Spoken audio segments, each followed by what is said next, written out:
Afi, nennir að segja sögu? Viltu heyra fallega sögu? Eða ljóta? Veistu hver þú ert? Hver ég er? Faðir. Afi. 1, 2, 1, 2. Lögga. Ekkill.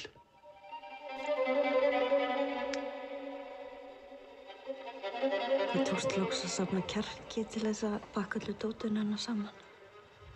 Og það í þessu kassa. Hefurðu haldið fram í Ingeborgu? Hvað, af hverju ertu að spyrja því? Ég hafði átt tilfinningunni að hún er að fela eitthvað. Að það var eitthvað sem hún sagði mér ekki.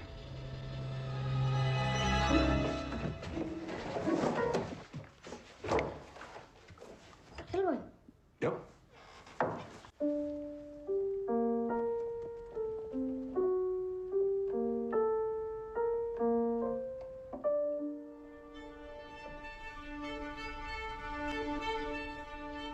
Ég heiti Bjössa öskraðum. Ætlaði að drepa hann. Nei, auðvitað ekki. Ertu að Ingimundur? Til rými. Ég held að þú sett of harður við sjálfa þig, Ingimundur. Þegar við elskum einhver af öllu hjarta, þá viljum við gera allt sem í okkar valdi stendur til að særa ekki frá mannesku.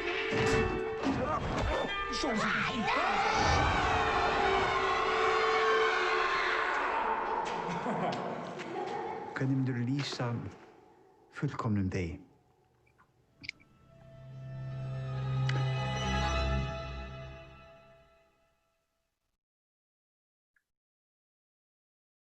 Well, hello to everybody who's watching on YouTube and Facebook today. I'm Siobhan Sinnott, and this is the latest of our Edinburgh International Film Festival at Home events. As you know, the festival was due to be going on this month. That's not possible, but instead the festival, in partnership with Curzon Home Cinema, is presenting an online festival with special guests joining us. Today we're tuning in on A White Day, Hlynur Palmason's gripping Icelandic drama about grief and secrecy. It stars Ingvar Sigurdsson as a recently retired policeman who comes to suspect that his recently deceased wife may have been having an affair. And if you're watching this live on YouTube or Facebook, then you can post comments while we're chatting until 9 o'clock. We'll be looking out, and also you can tweet us as well. But first, let's introduce our guest, Hlynur Palmason. Hlynur, lovely to see you. Thank you. Thanks for inviting me. Now, let's start off with the title, A White Day. It's a quote from an Icelandic writer. Well, yeah, kind of an unknown writer, actually. It's sort of like an unknown quote that nobody knows where it comes from, actually. Mm-hmm. But it sort of it sort of stimulated me, and I sort of I just sort of I'm not sure if I even knew when in the process I sort of found it, but it was quite early, I think. Yes, because A White Day. And the opening of the film kind of confirms that. It's a terrific opening. But I did wonder, while watching the film, was this an easy one to write? Did you have a few false starts? Well, I've never seen myself as a very good writer. Actually, it's more. I feel if I have good time to sort of just slowly dive deeper into the things I'm interested in, it sort of evolves quite naturally.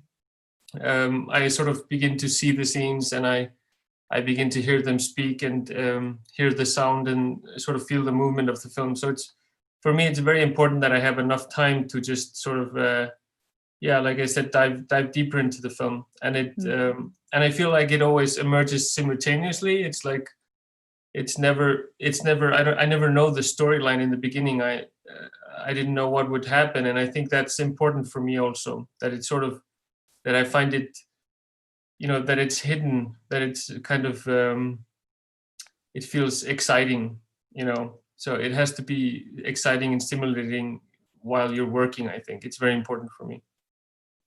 Now, you wrote this as well for Ingvar Sigurdsson. He's one of your inspirations. How early were you talking to him about this?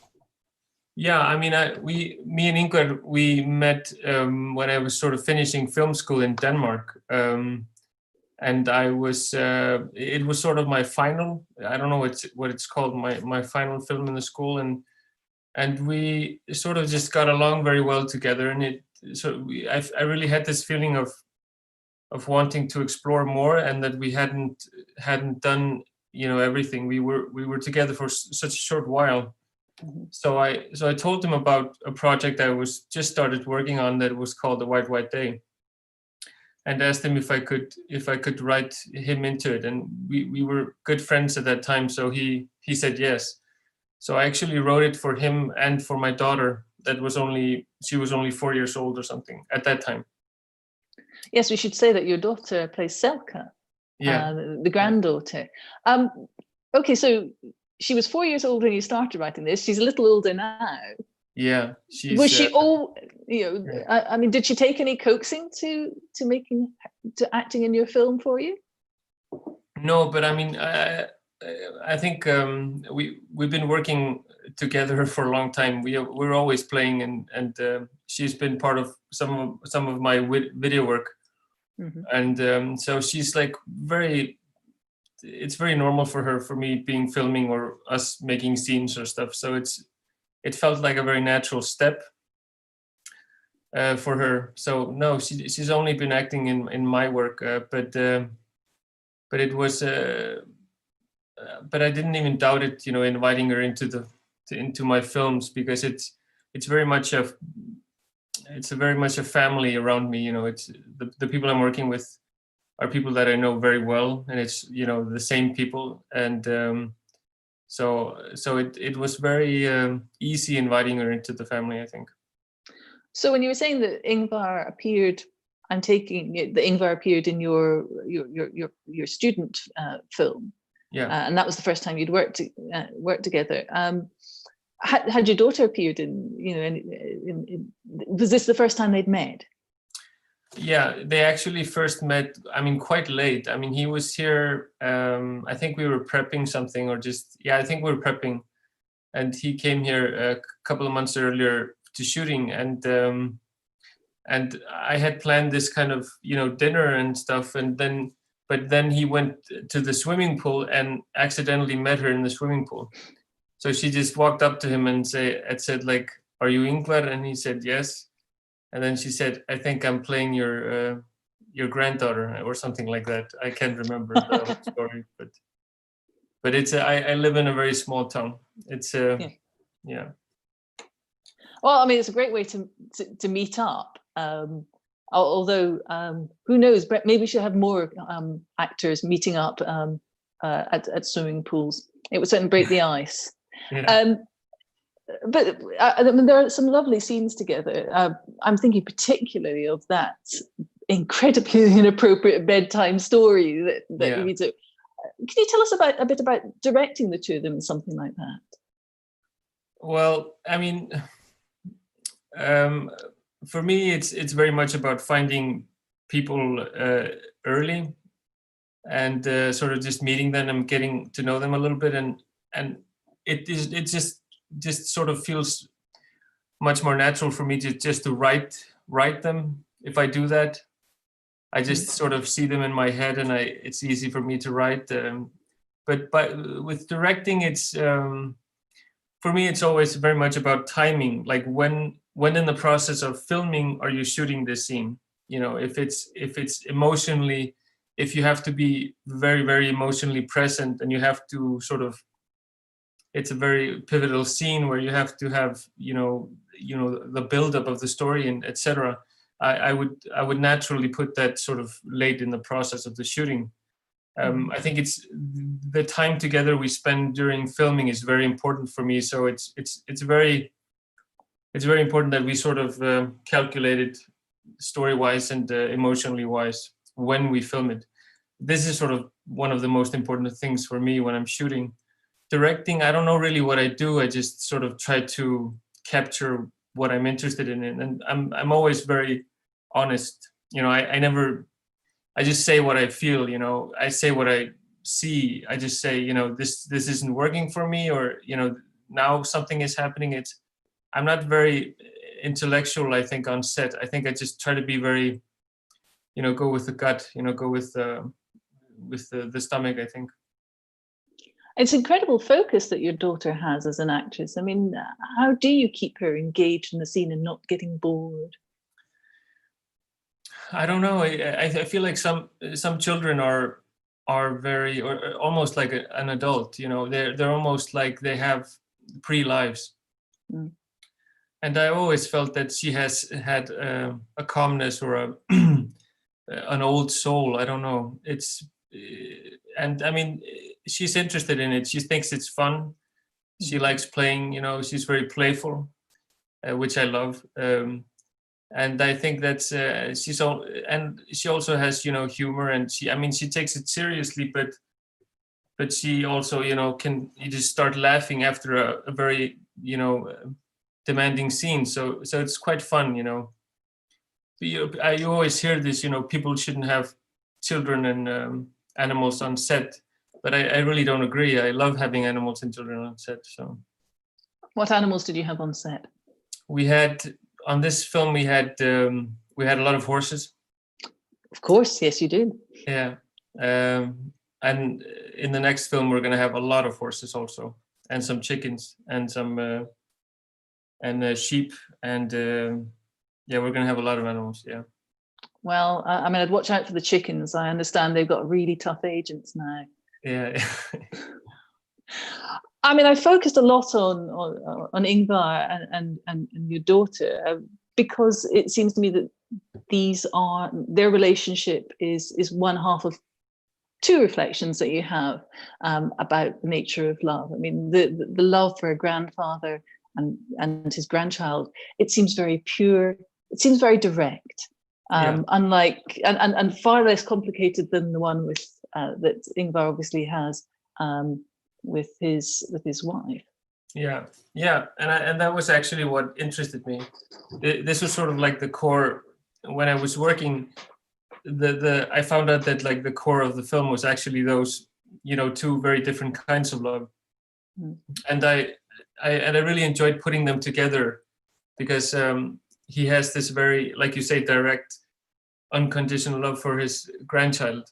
That is very simple and pure, and it's not really not that complex and not that but then he has this very different kind of love towards his wife, where there's a very thin line between loving a person or the opposite, hating a person. It's and it's also animal. I mean, it's also sexual and therefore very unique because that's the only kind of relationship they have. It's their bond. They don't have it with anybody else, or so he thought. But so I really liked those. When I was writing, I really liked having these two kinds of love sort of moving around in the film.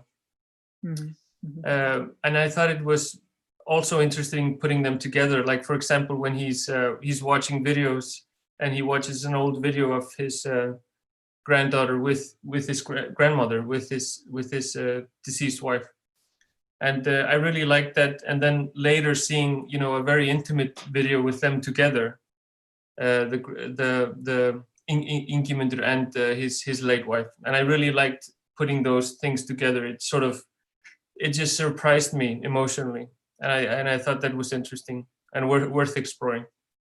And I wonder as well how much of this is a commentary on a particular type of masculinity.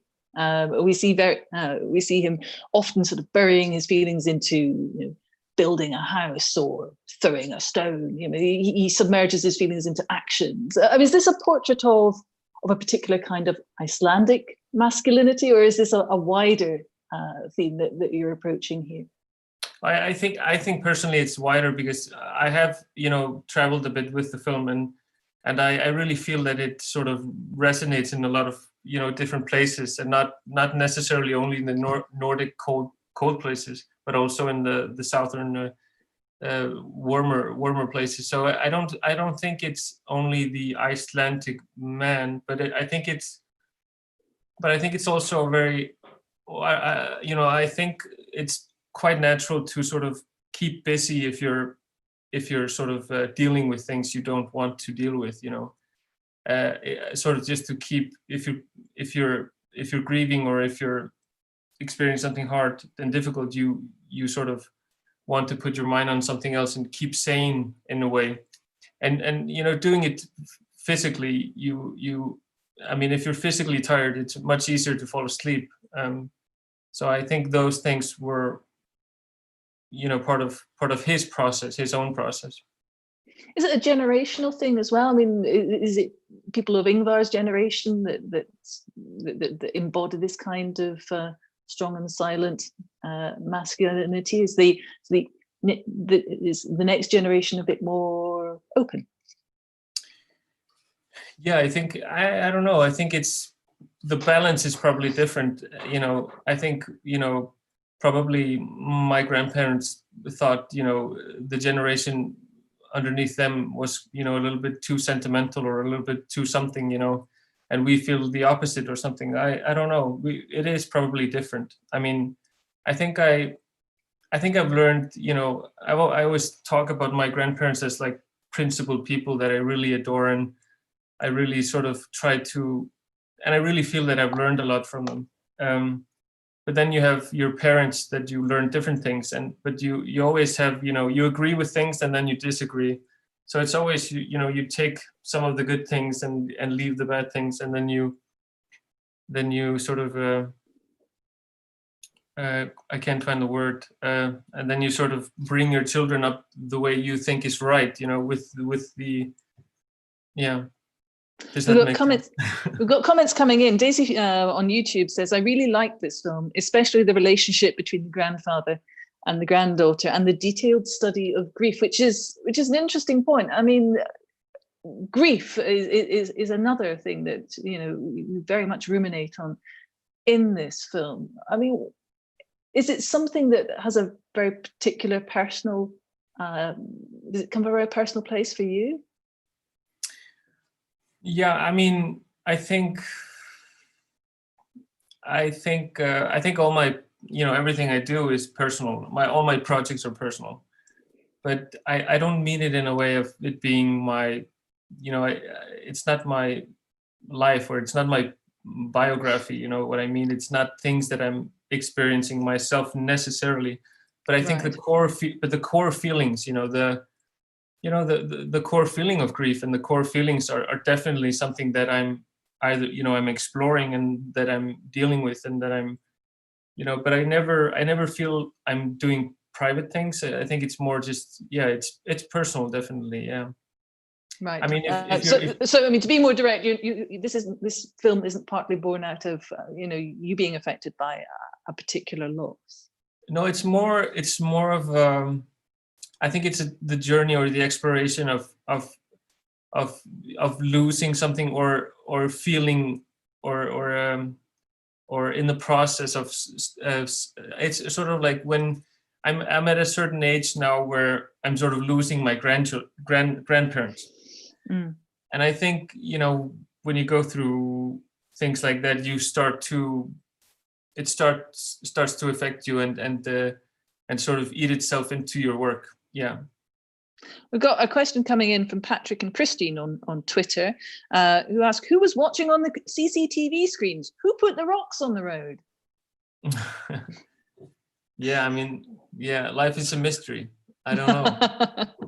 It's a good question, but I know I mean, you know, I think when I'm working, you know, I don't even know when I'm working, I just go with what stimulates me and go with what feels interesting, and you know, and I love, and I work better when there's a mystery, when things are hidden. So that's one of the things that's one of the things I'm exploring, and I'm not sure what happened, but yeah. Well, we've got a question from Valerie on YouTube, who wants to know, how much do you think that landscape influences your work? Now that's interesting. Are you still living in Denmark? No, I'm living in Iceland now. You're living in Iceland now, right? Yeah. Just because I thought if you were, that would give it another dimension, somebody seeing Iceland from a distance, but you're back in Iceland. Yeah, we actually moved back to Iceland, during the preparation for this film. Right. Okay. Yeah. But it is something that is very resonant in A White Day, the Icelandic landscape. I mean, we see it framed, slightly at a distance at the house, but it's always there. It's always present. Yeah, I mean, for me, the landscape is very, very important. But at the same time, it's, the weather is very important. I think the world around us is very important to. I like when I'm exploring a character. I sort of, I'd like to learn who he is through the world around him, and I think the weather and the landscape is, plays a huge part in shaping that character and shaping all of us. So yeah, I've always been very interested in the seasons and the changing seasons and the weather and the way things, grow and die again and grow next year and things like that. Yeah, just the world around me. So, but I never wanted the landscape to be sort of postcard beautiful or anything like that. I was more interested in just very, very much simplifying things and just trying to find things that, absolutely simplifying it, because there are very few locations in this film actually. Mm-hmm. I mean, it's very dense it's you see the same location and again. You don't revisit. You don't go and see new places in the scenes. It's always the same ones, and I really like that, because I feel like it's almost the landscape or the location changes. It becomes more of a space, because you're revisiting it. You're seeing new things. You're seeing it in a different light. It's and I really like that. Yeah. So landscape is important for me. Yeah. I mean, there's this scene where Ingemunda chucks a large rock off the road, and instead of following him, we follow the rock. How early on was that something that you thought, yeah, I think we can, it can be a movie that has that sort of space, that sort of meditative analogy? Yeah, I mean, I always liked that idea of things going on, and I really like there was a Icelandic woman called Louise Mattheusdóttir that said, like, that she was a painter, and she said, like, she was sort of talking about her process, and she said, like, that she felt like her process was very much like a branch growing, and sometimes it went to the left and sometimes the right, and et cetera, et cetera. And I sort of feel the same way when I'm writing. It sort of, sometimes it goes, to the far left and the far right, and I just try to go with it, not into, just let it go fluidly free, And I always feel like when I'm at the end, these right and left turns are very important. When you look at the whole of the tree or whatever, I feel that they are very important to sort of, they're very important part of the composition. They are like, so they directly maybe don't speak of the more narrative structure we're very, used to in cinema, that it's very like, the story and the narrative is everything, but I don't feel that, I feel that it can sometimes, I think it's sometimes important to give the film, a little bit time to breathe, and I like doing that. We've got more comments coming in. Nick from YouTube says, what inspired you to do the sequence where each character looks directly at the camera? Well, I started doing that when I was in film school. It started out with just making portraits of, everything, like every location we had, every object in the room, a chair, and then it became every face and everything basically. So, sorry? Sorry, no, carry on. Yeah, so I started doing that when I was in film school, and when I did my debut, it's called Winter Brothers. I did the same, and then I used it in the film. My plan was never to use it, but I found a place for it where it was very important for the film. So I just keep doing that. It's sort of like, I really like it because it's sort of, if you have a character in the film, you sort of, oh, we have to make a portrait of her or something like that, and it just feels very nice. And I think I won't always use them, but we found this place in this film, and we thought it felt right. Yeah. Got Anita from Facebook saying, "We love this film, outstanding piece, one of the best art house films of last year. Congratulations and good luck with the USA online release." Now, that's interesting. You were saying that this has been a film that's resonated wherever you've gone. I mean, were you surprised by that? I mean, I'm always very happy if the work we do has a good life, and I think you always want a good life for your work, but you never know how people are going to react, and you can't really think about that when you're doing the work. I think it's I never I don't like preconceiving something for a special market or something like that. It's not really how we work. We just try to do something that we really love, and we put it out in the world, and we never know anything. But it's been great.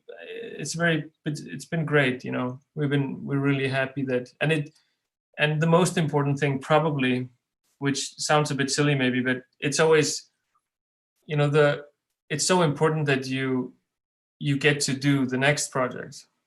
Mm-hmm. And I know that sounds maybe silly, but it's so important that you keep working, you keep diving deeper, and you keep collaborating with the people around you. I think this film has given us a chance to take the next step, and that's very important for me. Yes, it brings us back to your film with chickens. Yeah. Is your next film? I mean, is it going to be something very different from what we've seen with A White Day? I mean, obviously there are chickens in it. Yeah. Exactly. I mean, it's an extension of what I've been, working on before, both with my debut and this one. But I think Winter Brothers is very different from A White Day. Your first film, yes. And I think the next one will be also very different from this one. I think so.